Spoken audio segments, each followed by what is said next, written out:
bit, as Dr. Bridges said, about Common Core and state standards. Have a very brief PowerPoint to go along with the discussion, just to sort of guide things. And you know, one of the very first things, we can't afford to be left behind. And I think Franklin County has done a great job of not getting behind, but rather staying ahead of the game with many things related to the implementation of the standard course of study, as most people are referring to it as the Common Core. One of the things that we're trying to get across as a point of emphasis is that a lot of people in the community have a little bit of a misconception that you have Common Core and then you have the standards that we follow in our classrooms that our teachers teach by and so forth. And that is not the case. In 2010, North Carolina adopted Common Core standards as a standard course of study for all the public schools in the state. So as a result, the North Carolina Standard Course of Study, as it used to be referred to, and the Common Core State Standards, CCSS, they're the same thing. They are not two different bodies, and haven't been since 2010. So one of the questions that has been asked from time to time is Franklin County Schools using the Common Core? The answer is yes, we are. And we have been since 2010, and so has every public school system in the state of North Carolina. And this would include charter schools. So, you know, there are some factions that are sort of opposed to the Common Core.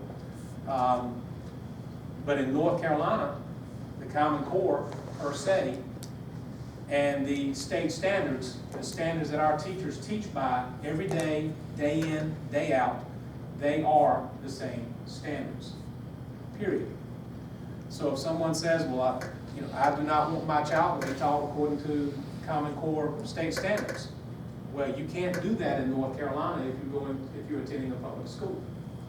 The only way to do that would be to attend a private school. They are the same standards, and again, have been since 2010. We focus on what do we want students to know and to be able to do.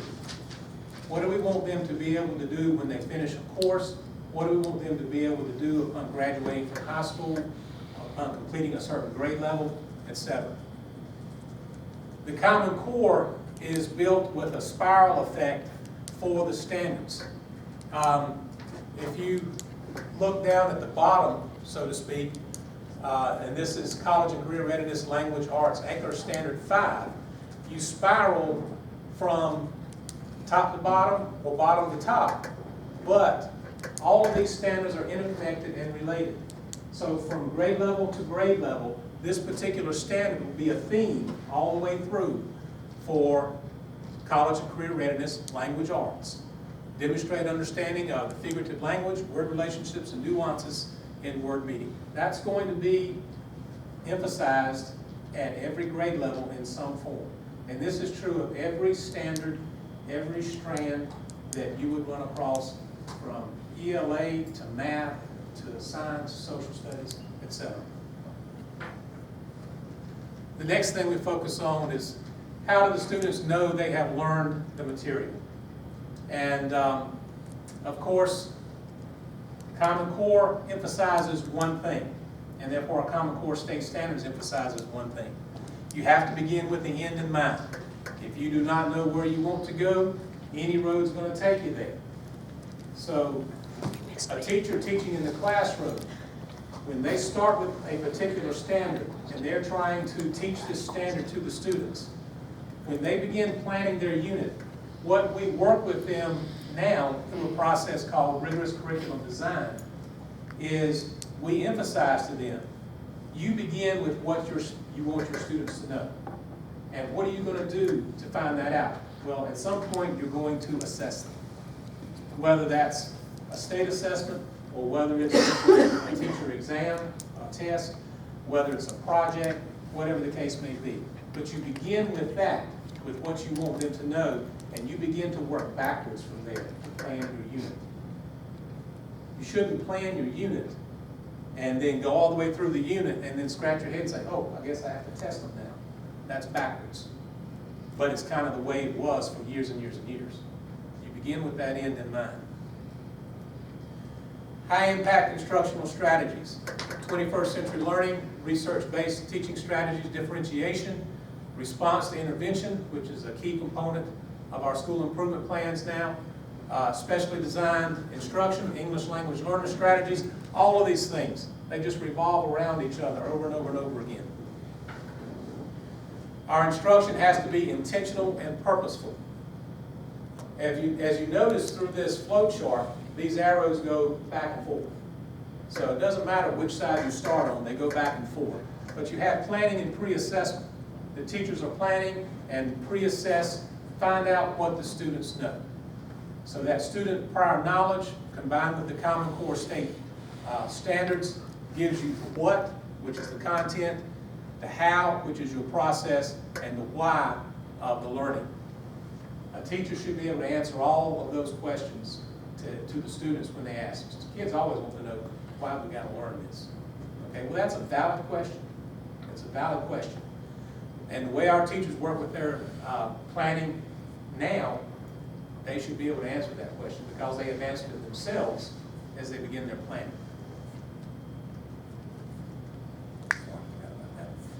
The order of instruction there goes, therefore goes to you, we, and I, as opposed to what used to be the other way around. You, provide a task or problem for students to solve that provides students opportunities to uncover the desired standards. Problem solving. We want our students to be able to think on the higher level of Bloom's taxonomy. We want them, in essence, to be able to think, to be able to problem solve. That's the focus of Common Core type instruction, is problem solving. And then we give opportunities for students to discuss and share these strategies, thinking and answers in small groups and as a class. So they work collaboratively. That's part of your 21st century instruction. No one really works in isolation anymore.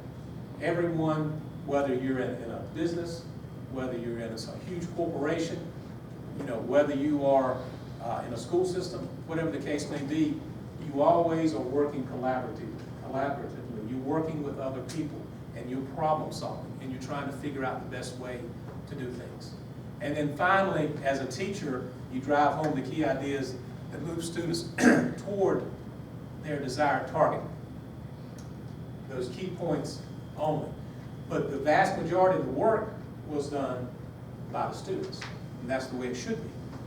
The students are the ones that are learning. So the vast majority of the work should be done by the students through this learning process, being engaged in that learning process. The old model, teach, and then we slap a test on it, see if you learned anything. The test in that format is, as we refer to it now, is the autopsy. You give it to them, and then, okay, they learned it or they didn't. But in either case, typically, that was the autopsy. Well, Johnny learned it, guess what? We're moving to the next unit. Well, Johnny didn't learn it, guess what? We're moving to the next unit. Regardless of the outcome of the test, the same thing occurred. As opposed to now, what is being stressed is teach, assess. Now that doesn't mean you give a test that's graded necessarily. You get a 90 or whatever the case may be, and you move on. The assessments in this situation are for the most part formative assessments, where you are trying to see where the students stand. What have they learned? What have they not learned? What are they strong in? What do we need more work in? You teach, assess. You reteach what needs to be retaught. You assess again. Did they get it? You teach again. You reassess. You teach. You assess. You intervene. You enrich. You remediate. Whatever is necessary. At some point, yes, that autopsy has to come into play. Everybody knows that. You have to have, at some point in time, you have to figure out, okay, did they get it? Yes or no? And at that point, maybe we are going to have to move on. But until you hit that door where you just are running out of time, and even then, you try to extend it as much as you can by incorporating material into future units, you are going to reassess formatively as opposed to summatively.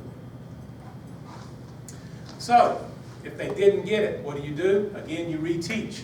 Small groups. Maybe you can use a student to help you or an adult mentor.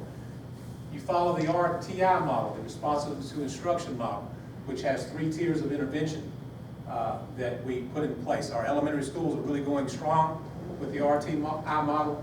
Our middle schools are trying to get there. High schools, we're a little bit away. We may have to bring about some schedule shifts in high schools to really pull that off. But we are working on it. And what do if they know it? You know, group investigations, tiered lessons, you keep moving, you keep pushing. What you don't do is give them busy work. Okay, you did these 50 problems and you got them all right, so guess what? I'm going to give you 50 more just like them. That's what we don't do. Okay? Of course, it all begins with that teacher. And our goal is to have a distinguished teacher in every classroom. I think if you ask Dr. Benson, she'd tell you the same thing. That's the goal. However, is there a crime in being proficient or being accomplished? No. Proficient means you are doing what you are supposed to be doing in the classroom. So if we have proficient teachers in the classroom, that's a good thing. That is a good thing. We're working toward getting them distinguished. But it's a good thing to have a proficient teacher in the classroom. That means they're a good teacher. Plain and simple. A lot of questions about the assessment piece. Because again, everybody is kind of on the bandwagon that we assess too much. We assess too much. There's too many tests in the school. There's too many tests in the school. Well, we kind of have to define what's too many.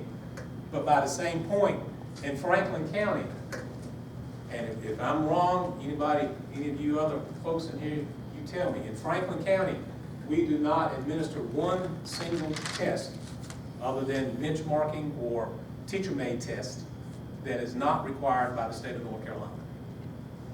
Anybody know anything different? Okay. So, Franklin County, we are not over-testing our students. And if you disagree with that and think we are over-testing our students, then the people to go talk to are the ones that populate our North Carolina General Assembly. Our national assessments, we give the ACT, the Plan, and Explore. The Explore is the ACT 8th grade version. Plan is 10th grade, and of course ACT is administered in the 11th grade. We do some NAEP testing, which is a federal government test to compare us nationally. But again, participation when you are selected is required by the state. Of course, we have end-of-grade test, we have end-of-course test, we have MSLs or common exams, we have CTE tests, and all of those, by the way, those top 4 there are given at the end of a semester or at the end of a year. They are not given during the school year at any time. And then we have the new initiative, the K-3 Read to Achieve wireless testing. There's a lot that's still coming down the line with that. It is a huge initiative. Again, this was written into state law by the General Assembly, so participation is far from optional. Our 3rd grade students have already been administered a beginning of the grade test on reading. They will be given an end-of-grade test in reading, and all this is part of what used to be called wireless generation, or wireless generation is a part of that. And again, participation is mandated by the state. So that leads to our local assessments, benchmarking, common formative assessments, teacher-made exams, and these are simply the basic ways that our schools and our teachers try to answer the question, how do we know that the students have learned the material? So if I'm teaching along, it's important that we do give some benchmarks along the way. Otherwise, anything we do at the end of the year is simply that autopsy. If we didn't do anything all along to figure out if the students were getting it, then all we end up with is that autopsy. The benchmarking and the common formative assessments, which they're not mass schedule changes done to do this, they're given in terms of class periods and things like that. That's how we figure out if the students are mastering the material, and then the teachers can adjust their instruction accordingly and then move forward. So, here's another question. Are the assessments we give in Franklin County Schools tied to the Common Core? Answer is absolutely, without any hesitation, yes. Since we assess what we teach and we are teaching the Common Core state standards, then our assessments are based on the Common Core state standards, so they're based on the Common Core. So that's an unequivocal yes. Now, what you haven't heard me say anything about at this point is the Smarter Balanced Assessment Consortium. That may be coming, it may not be coming, but again, that is written into general statutes. The only way the Smarter Balanced assessments will come online is if they are approved by the General Assembly. That was written into general statutes just this past summer. Our State Board of Education, the North Carolina Department of Instruction, they cannot purchase SBAC or any other assessment system for use in the state of North Carolina without the express permission of the General Assembly. So if that does come to be, it will be done by the General Assembly or approved and mandated by the General Assembly. Okay. And the point is collaboration. You have kind of on the left there, sort of one of the old ways of doing business. Here's your problem. Your job is to divide into smaller problems, then blame it on other people.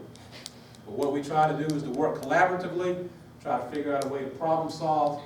And the Common Core state standards, they do a great job combined with the efforts of our teachers helping our students to learn how to work collaboratively and problem solve so that they will be